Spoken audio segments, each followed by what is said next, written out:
Halo warga sepak bola yang gampang diadu domba. Akhirnya Sintayong nggak tahan juga. Dia buka suara terkait berita miring yang beredar di media Indonesia. Sintayong kali ini menulis di Instagramnya, dia mengancam akan membeberkan cerita yang sebenarnya karena dia udah merasa capek lah. Kalau dilihat dari tulisannya sih jelas dia marah ya. Dia udah merasa ini nggak bener nih. Semua berita asal-asalan dikeluarin, entah sama yang konflik, yang terkait, ataupun sama media-media di Indonesia.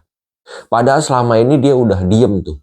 Nah ini udah 3 orang nih yang klarifikasi soal berita ini, soal Sintayong ini. Tiga-tiganya menyatakan berita yang beredar adalah jauh dari kebenaran. Tapi tetap aja masih dibahas terus walaupun Sintayong pun sudah pulang ke Korea. Jadi dia posting di IG dan dengan tegas dia menyatakan begini. Ini gue bacain. Halo semuanya, saya telah kembali dengan selamat ke Korea dan menikmati liburan tahun baru Imlek yang menyenangkan berkat dukungan hangat dari penggemar Indonesia. Saya masih ingat keramah tamahan yang saya terima di Bandara Soekarno-Hatta, Jakarta. Saya kembali tanpa berkomentar apapun karena saya mencintai Indonesia dan sepak bola Indonesia. Namun, beberapa media Indonesia masih menyebarkan cerita yang tidak benar. Saya ingin menegaskan sekali lagi bahwa tidak ada satupun dari rumor yang beredar saat ini yang benar. Jika situasi seperti ini terus berlanjut, maka lain kali tidak akan berakhir semudah ini. Terakhir, saya ingin bertanya kepada mereka yang menyerang saya dengan cerita tidak benar. Apakah tujuanmu ingin menghancurkan kehormatan yang telah sepak bola Indonesia dan saya raih? Apakah itu akan membantu sepak bola Indonesia? Tuh, dia capek. Dia bilang, lu ngapain sih tujuannya begini? Jelek-jelekin gua mulu. Ya kira-kira maksud dia begitu. Apakah dengan menjelekan gua sepak bola Indonesia akan maju? Akan berdampak baik untuk Indonesia, untuk sepak bola Indonesia? Kan enggak juga, maksud dia begitu. Apa tujuannya pembunuhan karakter tuh apa? Tujuannya seolah-olah menghancurkan prestasi Sintayong dan timnas Indonesia yang sebelum ini tuh apa?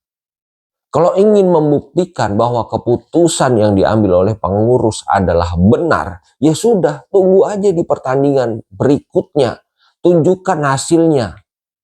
Kita jadi baik bukan karena menjelek-jelekan orang. Kita jadi baik itu karena prestasi. Harusnya begitu. Ya kita sebagai warga sepak bola Indonesia yang gampang diadu domba dan cinta timnas Indonesia. Ya pengennya ini diungkap sebenar-benarnya lah.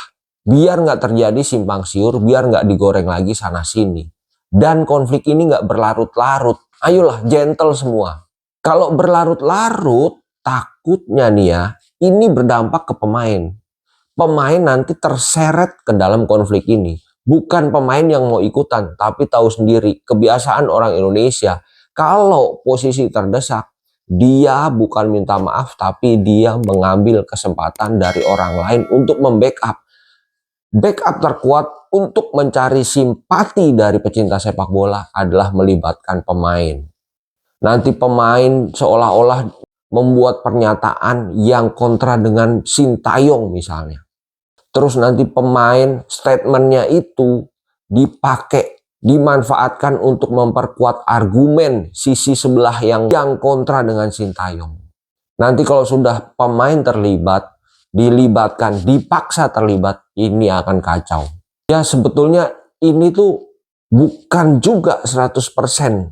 Kemungkinan salah si pihak pengurus, mungkin bisa juga dimanfaatkan dari pihak luar yang sebetulnya dia juga nggak suka dengan pengurus yang sekarang, dia juga nggak suka sama Sintayong.